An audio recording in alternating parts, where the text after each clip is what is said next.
Hi everyone, welcome back to this channel. My name is Harshita and आज की video में हम लोग पढ़ेंगे कि रेस्पॉन्सिव एप्लीकेशंस क्या होती है। ठीक है।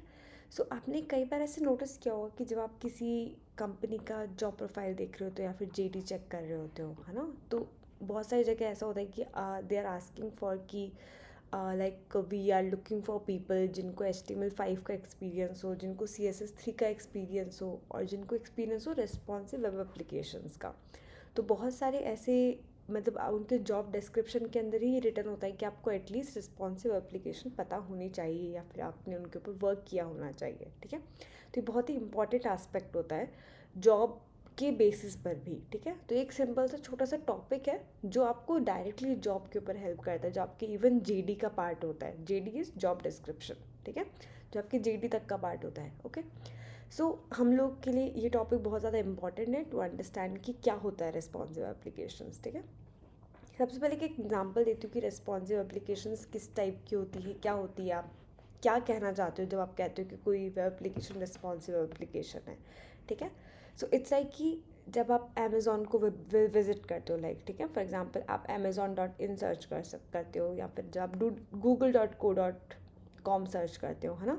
सो आप क्या करते हो, आप हमेशा जो वेब एड्रेस सर्च कर रहे हो वो हमेशा सेम है। ठीक है। So for example if I am writing google.com, ठीक है, और अगर मेरा स्क्रीन डेस्कटॉप है तो मुझे इस तरह से कुछ रेस्पेक्टिव जो भी होगा इतना बड़ा एक सर्च बार देगा और यहाँ पर गूगल लिखा होगा। ठीक है। सो इस तरह से वो विजिबल होगा। अगर मैं सेम चीज़ सर्च करूँ अपने मोबाइल के अंदर तो वो इस तरह से होगा, यहाँ पे छोटा गूगल लिखा होगा और वही इतना सा सर्च बार देगा, पर this time it would be inside my mobile. पर जो आपका वेबसाइट का URL है वो सेम है यहाँ पर भी, ओवर हियर ऑल्सो आपका जो वेबसाइट का URL है, वेब पेज का जो URL है वो यहाँ पर भी सेम है। तो ऐसा क्यों होता है, या फिर हम ऐसा जैसे होता है उसको हम अचीव कैसे करते हैं, उसको बेसिकली हम अचीव करते हैं रिस्पॉन्सिव एप्लीकेशन की हेल्प से। ठीक है। तो responsive web application are the ones जिसके अंदर आप वेब एप्लीकेशंस को यूज़ करके बेसिकली आप क्रिएट करते हो कि आप सिंगल वेब एप्लीकेशन को मल्टीपल डिवाइसेस के ऊपर अपलोड कर सकते हो। ठीक है। तो जब भी आप कोई मतलब फॉर एग्जांपल जब भी हम लोग कोई वेबसाइट क्रिएट कर रहे होते हैं, सबसे पहले हम लोग क्रिएट करते हैं कीपिंग दिस इन माइंड कि वो डेस्कटॉप के ऊपर लोड होगी, क्योंकि आप डेवलपमेंट भी तो डेस्कटॉप में करते हो ना। तो हमेशा जो आपकी वेबसाइट होती है फर्स्ट लेवल पर आपके हमेशा डेस्कटॉप के लिए लोड होती है। फर्स्ट लेवल आप ना डेस्कटॉप की स्टाइलिंग लिखते हो। ठीक है। पर वो सेम वेबसाइट आपका मोबाइल के अंदर भी ओपन हो सकती है। तो हमको मेक श्योर करना होता है कि एक ही वेबसाइट मल्टीपल डिवाइसेस को सपोर्ट करे। तो ऐसी कोई वेबसाइट जो आपके मल्टीपल डिवाइसेस को सपोर्ट करे, ऐसा कोड जो आपके मल्टीपल डिवाइसेस को सपोर्ट करे, वो एप्लीकेशन आपकी रिस्पॉन्सिव एप्लीकेशंस कहलाती है। ठीक है। So it's as simple as that. ऐसा नहीं है कि अगर आपने कल को डेस्कटॉप लोड किया तो उसका सेपरेट कोड लिखा हुआ है, ऐसा नहीं होता है। ऐसा नहीं है कि आपने कल को वेब मोबाइल के अंदर कोई एप्लीकेशन खोली है तो सेम एप्लीकेशन को सेपरेट कोड लिखा है, ऐसा नहीं है। हम बस इतना सा करते हैं कि हम कुछ कुछ स्टाइलिंग के अंदर CSS के अंदर कुछ ना कुछ ट्विक्स कर देते हैं, जिसकी वजह से पूरा का पूरा वेब पेज एक न्यूली तरीके से दिखाई देने लगता है, पर वो एक्चुअली सेम कोड को ही पॉइंट कर रहा होता है। ठीक है। सो CSS के अंदर हम लोग डायरेक्टली जाके क्या चेंजेस करते हैं वो हम नेक्स्ट वीडियो के अंदर चेक करेंगे। पर हम लोग सबसे पहले ये अंडरस्टैंड करेंगे कि रिस्पॉन्सिव एप्लीकेशंस किस तरह से एनेबल की जा सकती है। ठीक है। सो बहुत इंपॉर्टेंट पॉइंट है, हम लोग चेक करते हैं कि लाइक फॉर एग्जांपल जब भी आपको HTML वेब पेज HTML का पेज लिखते तो हम लोग एक HTML का कोड स्निपेट लेते हैं, राइट। तो हम लोग जब कोड स्निपेट लेते हैं हम उसके अंदर HTML टैग्स ऐड करते हैं और सब कुछ ऐड करते हैं। तो हमको always we have to remember कि जब भी हम लोग कोई रिस्पॉन्सिव एप्लीकेशन क्रिएट कर रहे हैं हमको हमेशा एक मेटा टैग ऐड करना है। ठीक है। वो मेटा टैग कैसा विजिबल होगा, इस तरह से एक मेटा टैग क्या करता है, बेसिकली कुछ फीचर्स ऐड कर देता है कि आपकी एप्लीकेशन कुछ स्पेसिफिक फीचर्स है जो आपका ऐड हो जाएगा इस स्पेसिफिक एप्लीकेशन के लिए। तो मतलब कुछ कुछ स्पेशल प्रॉपर्टीज़ के लिए हम लोग मेटा टैग्स ऐड करते हैं। ठीक है। तो हम लोग इसके लिए रिस्पॉन्सिव एप्लीकेशन के लिए हम लोग ये मेटा टैग ऐड करेंगे। मेटा टैग स्टार्ट कैसे होगा, सबसे पहले ओपन मेटा टैग, देन हम लोग नेक्स्ट एट्रीब्यूट प्रोवाइड करते हैं, वो होता है आपका नेम एंड देन इसका वैल्यू होगा इक्वल्स टू व्यू पोर्ट। अब व्यू पोर्ट क्या चीज़ होती है, व्यू पोर्ट समझ लेते हैं सबसे पहले, उसके बाद में देखते हैं कि इसके अंदर आगे क्या लिखते हैं, ठीक है। सो व्यू पोर्ट क्या होता है, जैसे ये मेरा एक वेब पेज है, ठीक है, ये मेरा एक वेब पेज है।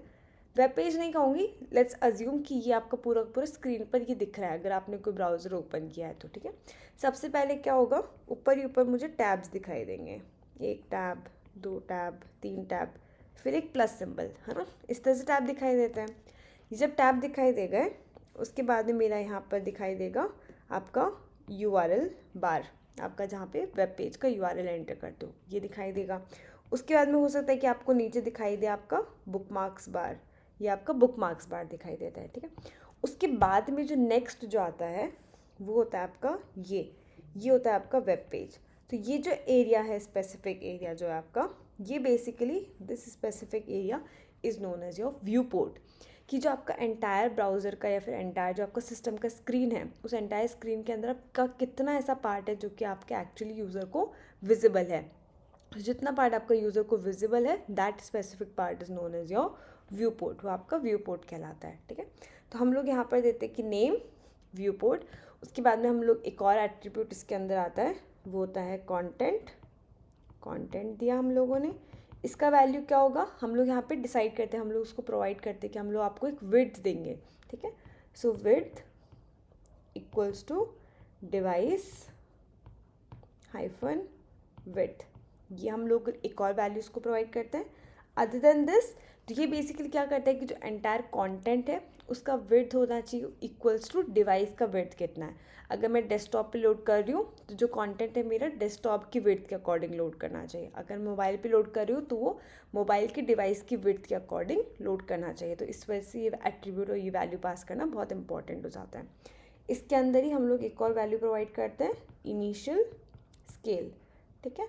इसको हम लोग कुछ वैल्यू दे सकते हैं, डिफ़ॉल्ट वैल्यू इसका 1.0 होता है।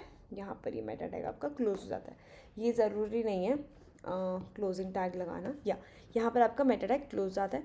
अभी इनिशियल स्केल क्या होता है, हम लोग ये कहते हैं कि जब भी आप किसी और डिवाइस के अंदर मूव करते हो तो आप क्या उस कंटेंट को जूम करना चाहते हो, यस और नो, या फिर कितना स्केल तक जूम करना चाहते हो, ठीक है। तो हम लोग रखेंगे कि नॉर्मल रहना चाहिए, कुछ भी जूम नहीं होना चाहिए। अगर आपको चाहिए किसी स्पेसिफिक डिवाइस पे जूम करना है तो आप यहाँ पे इस वैल्यू को इंक्रीज़ भी कर सकते हो, ठीक है।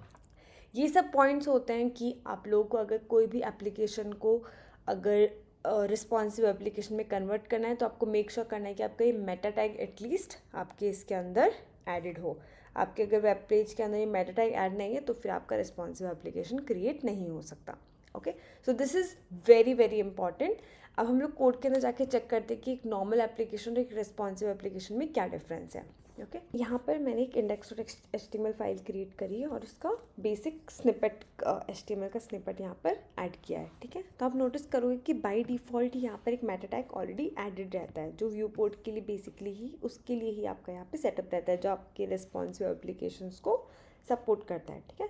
अभी के लिए हम इसको कमेंट करते हैं, हम देखते हैं कि अगर हम इसको नहीं ऐड करेंगे तो हमारा वेब एप्लीकेशन कैसा दिखाई देगा, ठीक है। So now let's go.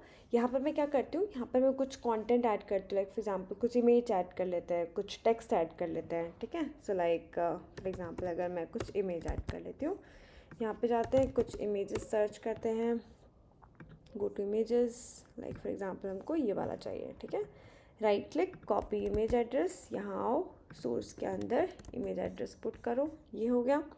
इसके बाद में हम लोग क्या करते हैं, यहाँ पर अब हम लोग कुछ टेक्स्ट ऐड करते हैं, लाइक कुछ रैंडम टेक्स्ट ले लेते हैं, जैसे कि हम लोग लॉरेम का ले लेते हैं और हम लोग कुछ 500 टेक्स्ट का ले लेते हैं, ठीक है। ये हमने ऐड कर लिया।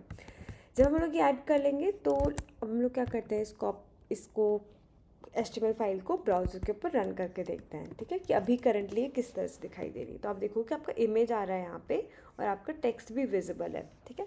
आपका टेक्स्ट विजिबल है, आपका इमेज भी आ रहा है। अभी अगर मैं इस पेज को इंस्पेक्ट करूँ, ठीक है, तो ये क्या होता है, बेसिकली आपका पेज इस तरह से विजिबल होता है। इनिशियल फर्स्ट टाइम पे जैसे आप इंस्पेक्ट करोगे आपको इस तरह से दिखाई देगा, ठीक है।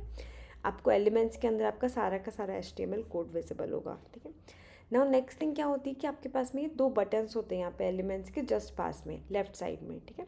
जो आपका जो सेकंड बटन है यहाँ पर जो प्रेजेंट है, ये आपको हेल्प करता है बेसिकली कि आप उसको मल्टीपल डिवाइसेस पे आपका वो इमेज किस तरह से, आपका वेब पेज किस तरह से लोड होगा, ये आपको देखने में हेल्प करता है। फॉर एग्जांपल अगर मैं इस पर क्लिक करती हूँ, ठीक है, तो मुझे यहाँ पर मल्टीपल डिवाइसेस के ऑप्शन देता है कि आपको कौन कौन से डिवाइसेस में चेक करना है। आप आईफोन SE में कर लो, और या फिर आप सरफेस प्रो 7 में कर, अब आपके ऊपर है कि आपको कौन सी डिवाइसेस में चेक करना है। आप यहाँ पे पूरी की पूरी डिवाइसेस की लिस्ट भी चेक कर सकते हो, ठीक है, यहाँ पे सारे के सारे डिवाइसेस भी आ जाते हैं। सो ये इस तरह से वर्क करता है आपका। Just a second. सो यहाँ पर हम लोगों ने फॉर एग्जांपल हम लोगों ने आईफोन SE चूज़ किया, तो अभी आप देखोगे कि जो इमेज है मेरा टेक्स्ट यहीं तक ही है और मेरा इमेज यहाँ तक आ रहा है, तो इस तरह से हम लोग का इमेज सही नहीं लग रहा है, ठीक है। तो ये जो तरीका है हमारा इमेज लगने का, या फिर अगर कोई इंसान आईफोन SE के ऊपर हमारा ये वेब पेज रन करेगा तो उसको ये इतना अच्छा एक्सपीरियंस नहीं मिलेगा।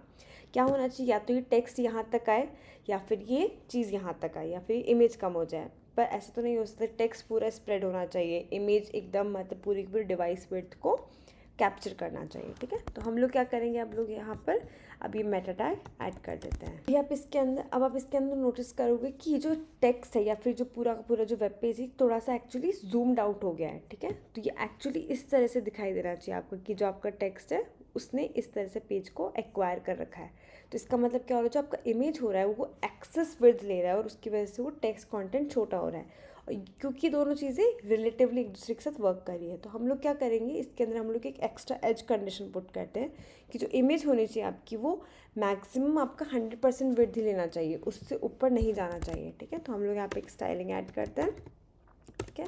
स्टाइलिंग ऐड करते हैं, इंटरनल स्टाइलिंग दे रही हूँ अभी के लिए इमेज टैग के ऊपर कि उसका जो मैक्सिमम विड्थ हो वो 100% से ऊपर नहीं होना चाहिए। सेव करो।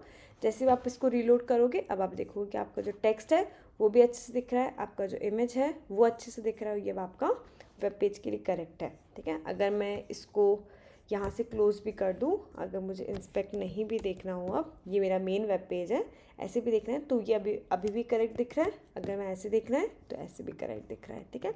आप दूसरे डिवाइसेस पर भी जा कर के चेक कर सकते हो कि सही दिख रहा है नहीं, तो यस ये सब चीज़ पे सही दिख रहा है। सो इस तरह से आपका रिस्पॉन्सिव वेब डिज़ाइन वर्क करता है। इस वीडियो में मेरा इंटेंशन था कि आपको ये बताना कि व्यू पोर्ट क्या होता है, ठीक है, उस मेटा टैग का इंपॉर्टेंस क्या होता है। नेक्स्ट वीडियो में हम लोग फाइनली चेक करेंगे कि there is a concept known as media queries, उसको यूटिलाइज करके आप रेस्पॉन्सिव एप्लीकेशंस किस तरह से क्रिएट करते हैं। Okay, thank you so much for watching.